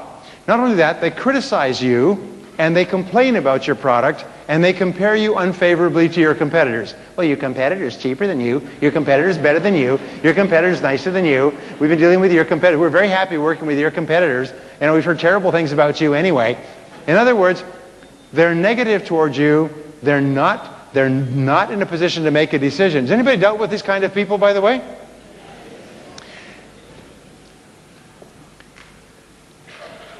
I'm going to tell you something about yourself. You are a thoroughly good person. You are a thoroughly good person. You have a good heart. You are honest. You're decent. You're hardworking. You're polite. You're respectful. You're helpful. You want to help people with your product or service. Isn't that true? Say yes. Okay. Then you have the right to expect that other people treat you the same way. If you treat them nicely and respectfully and kindly, and you're trying to help them with your product or service, because what you are is a traveling helper. The whole purpose of your selling is to find people who you can help to improve their life or work with your product. And so therefore you're trying to do them as much of a favor as they would do to you. So you deserve to be treated well. You deserve that people treat you nicely. And if they don't treat you nicely, I hereby give you permission to get up and walk out. Okay? Because it is dealing with difficult prospects that wears us down. It grinds us down. I'll tell you a quick story. General George Patton was in charge of the Third Army in World War II. Now, you may be familiar with military history, but he was the most effective tank commander, combat general that the Americans had. He was very, very formidable, very good, very fast, very clever, and was able to capture something like 350,000 German troops in a series of brilliant maneuvers that have never been matched before. And in World War II in Europe, the soldiers were being fed in like meat into a grinder and were all being killed. As a matter of fact, most of them didn't think that they would live. However, after the D-Day invasion, soldier after soldier was applying to transfer into Patton's army. They were applying for transfers to get into Patton's army. Now, why is that? Well, the answer was that Patton had a philosophy, and that is, don't waste your men. Is take care of the men as much as possible. So when he started an attack, he would have orders in advance that if the attack had not been successful in 2 hours, to stop the attack. Because what he found was this, that after 2 hours, the casualty rates would start to go up at a rapid rate. That was his break point. So the attack would start at the end of 2 hours. If it wasn't successful, they cut it off. And what happened, because men would get tired, they'd make mistakes, start to shoot each other, it happens because it's hard work, I can tell you. Anyway, it meant that the casualty rates in Patton's Third Army were lower than any other army on the Western Front. If you got into Patton's army, your chance of living through the war was far greater. Now here's the metaphor or the analogy that I'm drawing. In selling, if you are dealing with difficult people and you cut it off quickly, you keep yourself up. But if you spend time dealing with difficult people, they wear you down. They tire you out. They depress you and they make you angry. You go home and your self-esteem is down. You feel like a loser. You feel like you're not very good at selling. So from now on, if you find that you're dealing with a difficult person, break it off quickly. Say, you know, this is probably not the right product for you, but thank you very much for your time, and you have a wonderful life. Okay? Okay? And if you do that, what's going to happen naturally? If you stop spending time with difficult prospects, what will you end up spending more? Who will you end up spending more time with? Good prospects. And have you noticed, if you talk to a prospect, what is your name? Henry? Okay. I'm talking to Henry, and Henry's interested, and he's asking questions. We're going back and forth. And Henry can't buy today for some reason, so a sale doesn't take place. But you still feel happy afterwards because you had a good conversation with a nice person. Isn't that true? So you feel good, and you're out, you're ready to go to the next call, even though it wasn't successful, it wasn't the right thing for Henry.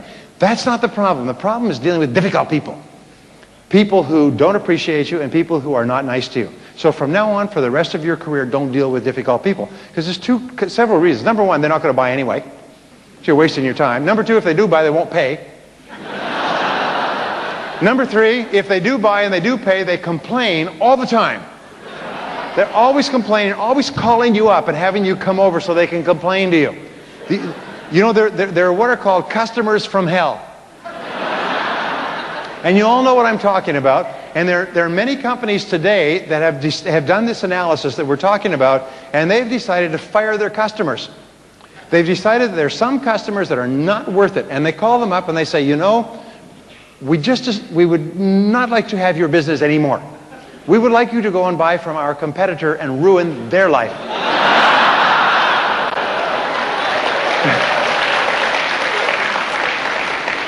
Because the most important thing you have is the fact that you're up. You're optimistic, you're positive, you're happy, you're high energy, you're a nice person, you are well informed about your product, you have something valuable to sell at a good price, and your job is to get to the people who will appreciate it.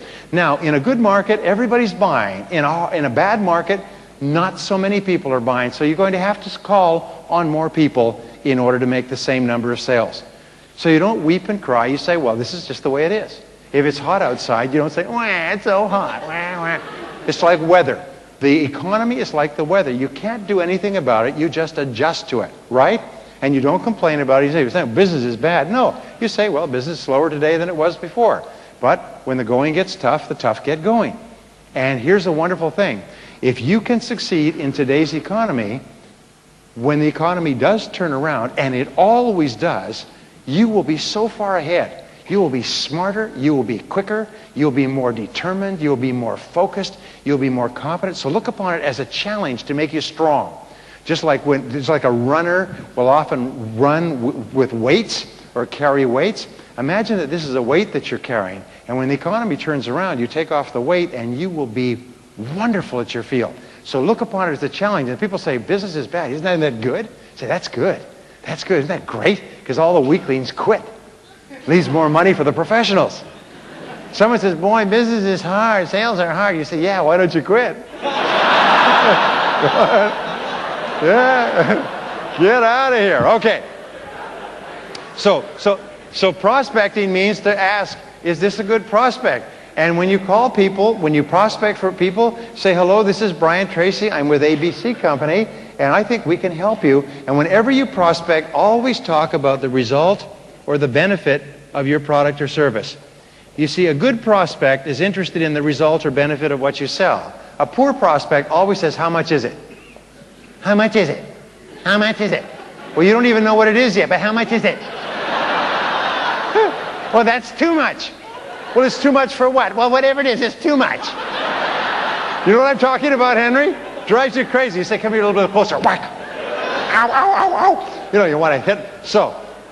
But a good prospect, when you say, I think we can save you a good deal of money in your word processing costs, or I think that we can really speed up your time of delivery, or we can really improve what you're doing and give you better service at the same price. A good prospect wants to know how. Well, how does it work, or what is it?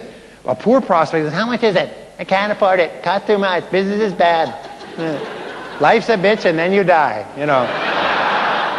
So it's really important. So prospecting is important. Now, I want to show you what I call the golden triangle of selling. Now, the golden triangle of selling is my own invention. And it's, I think, basically the key to modern selling. It has three parts. And let's put the customer or the prospect in the center. And it has three parts, and the first part, part one, is what I call relationship selling. Now, relationship selling is the key to success now and for the future. The very best salespeople are very good. We call them relationship experts. They're very, very good at forming high-quality relationships with people that they meet. We say that there's two parts. This first part of selling is prospecting. The second part is developing rapport or establishing a friendly relationship with the customer. People don't care how much you know until they know how much you care. My friend Lou Holtz says whenever you meet a new person in business or even personally, they only want to know the answer to one question: do you care about me? Do you care about me? They don't care about your product. Forget your product. Do you care about me? How can you show a person that you care about them? How can you show a person that you care about them more than just wanting to make a sale? Right from the time you meet them. Well, okay, I'll give you several ideas. Obviously my coming here was an emergency.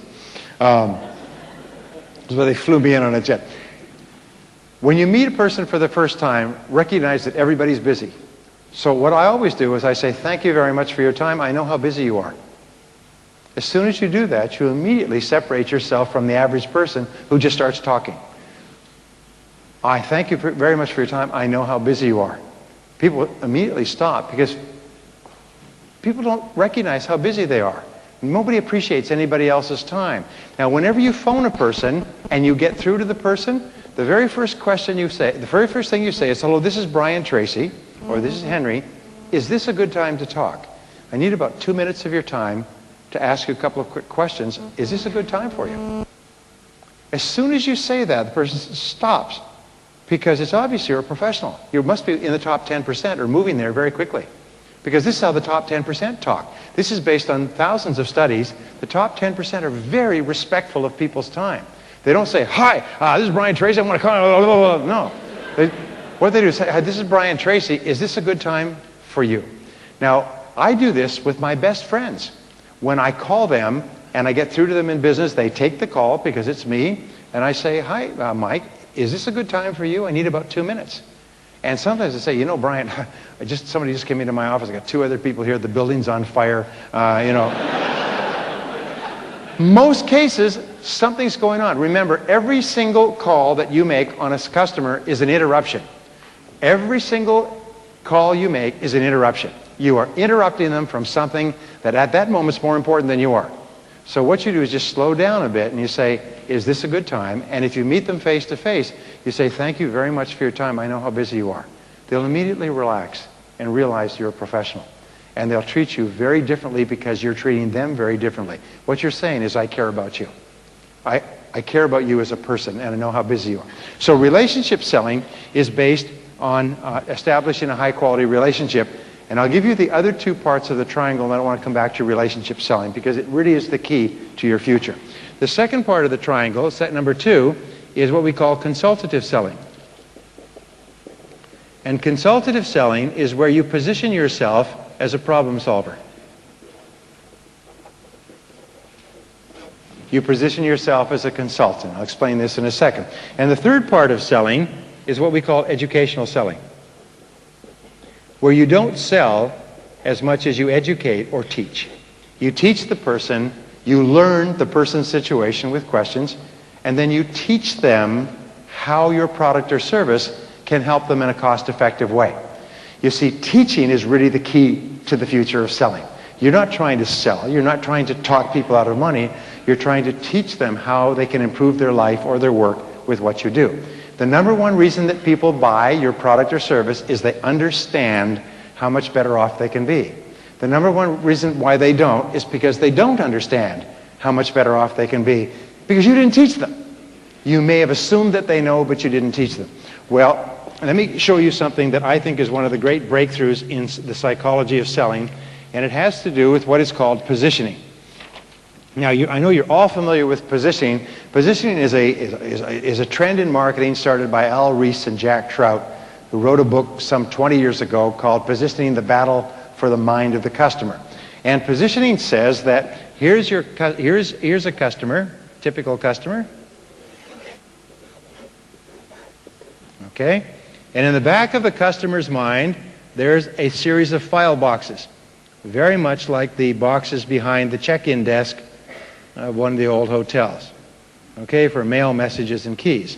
Now, when the customer sees you, okay, here's you, or hears you, or thinks about you, the customer then opens a box for you. This is your box in the customer's mind. And by the way, you're exactly the same. The first impression is the most lasting impression. That's why we say you never get a second chance to make a good first impression. But whatever is in that customer's box determines how the customer reacts to you, thinks about you, feels about you, responds to you, takes your calls, buys from you, doesn't buy from you, and so on. So, in this box is you. The question is, what's in the customer's box with regard to you? Now, in positioning, what we do is we say that your job is to shape this positioning. We say that perceptions, the customer's perception of you, equals the customer's reality of you. I'll give you an example. I was in Shanghai earlier this week, and this fellow, nice guy, not very well dressed, square head, looked like his head had been put inside a box and then it grew. Square head, nice guy, not particularly handsome, not very well dressed, average guy. And he came in, and Richard and Patrick said, "You've got to meet this guy." And I said, "Great, I mean, wonderful." They said, "This guy was just written up in Forbes as one of the richest men in China. He developed a software program that had been bought by a major company, and they paid him $46 million cash. He's one of the richest young entrepreneurs in China, and he's come to this seminar." And they brought him in, and I said, "Wow, how are you? Would you like a business card? Would you like 2 business cards? Would you like, would you like several for your friends?" My perception of him, although he is very ordinary looking, my perception of him is, whoa, because he's so successful in such a difficult market and written up in Forbes magazine, highly respected, probably richer than almost the whole rest of the audience put together. Can you see what I mean? My perception of him. Now, what if somebody said, "Just joking, he's the taxi driver"? Because he looked like it. I mean, he could have been a taxi driver. But because they had created a positioning of him in my mind, my picture in my mind of this guy, when they said, you're going to meet this guy when he comes in, he's one of the richest men in China, I'm thinking, wow. And he's very ordinary looking, but his perception was, wow. Anything he said, I was going to listen to. The point is this, is it doesn't matter the truth of the perception. A person's perception is reality. What is your name, sir? Pardon? Daniel. Daniel. Okay. Daniel, say, "I fly jet planes." Just say, "I fly jets. I fly jets. And I run marathons." Okay. So now, if Daniel said to me, "I fly jets and I run marathons," I'd say, okay. I'm not going to argue with him. I mean, he seems like an honest person. If he says it, then I believe it. Okay? So I accept what he says as the truth.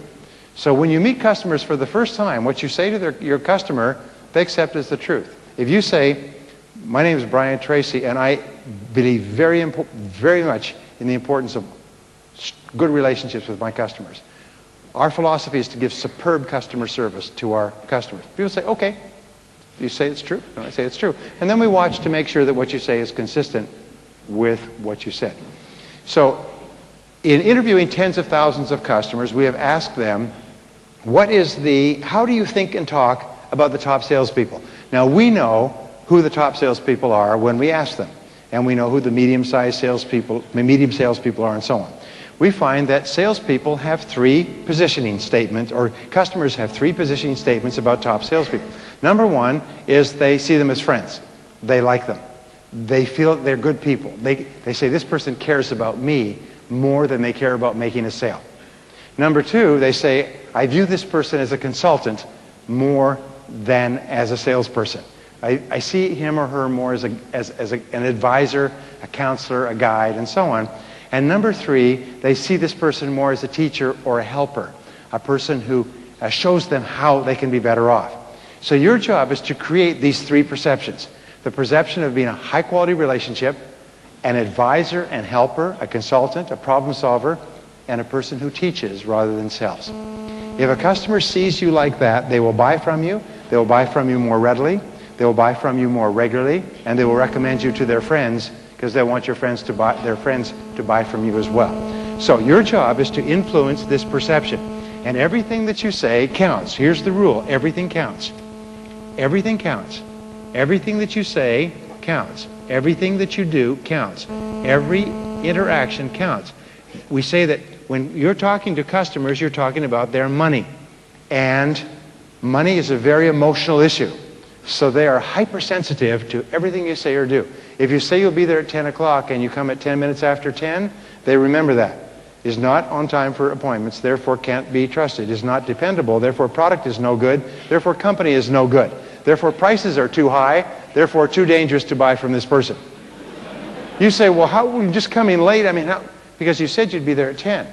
And you didn't come at 10, so you didn't do what you said you would do. And if a person has half a brain and they're nervous, then what they do is they say that you probably won't deliver the product on time, and you probably won't service it if you say you will, and nothing else you say is true either. People say, well, what does it matter? Customers, you were talking about money. Money is very emotional. As they say, money's not the most important thing in life, but it's way up there with oxygen. You know.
Chào mừng tất cả mọi người đã trở lại với kênh của Bích Diễm. Thì hôm nay nhân dịp Chủ nhật thì cháu nó rảnh rỗi thì nó chở Diễm vào thăm một cái di tích lịch sử, một cái địa điểm tham quan nổi tiếng của tỉnh Quảng Nam, đó là quần thể tượng đài Mẹ Việt Nam Anh Hùng. Thì nhân cái dịp này thì Diễm cũng xin mời tất cả mọi người cùng đón nghe và xem cái phong cảnh. Và Diễm xin gửi đến tất cả mọi người một cái bài hát về cái chủ đề quê hương của mình. Đó là một sáng tác nhạc của nhạc sĩ Giáp Văn Thạch, thơ của nhà thơ Đỗ Trung Quân, được mang tên Quê Hương.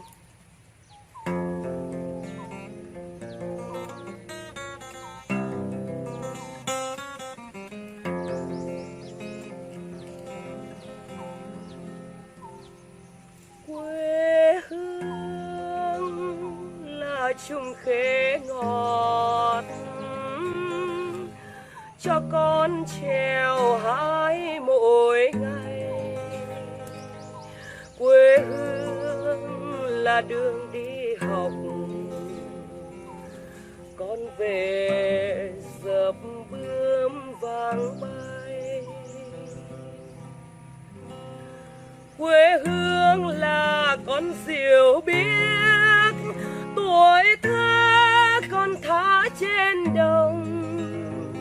Quê hương là con đò nhỏ êm đềm khua nước ven sông. Quê hương là cầu tre nhỏ, mẹ về nó lá nghiêng tre.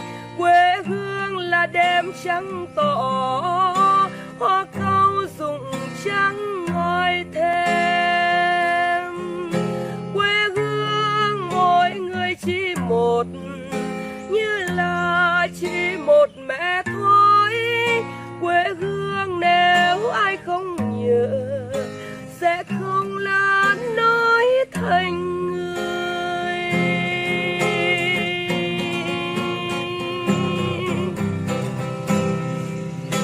Quê hương là chung khế ngọt cho con trèo hái mỗi ngày.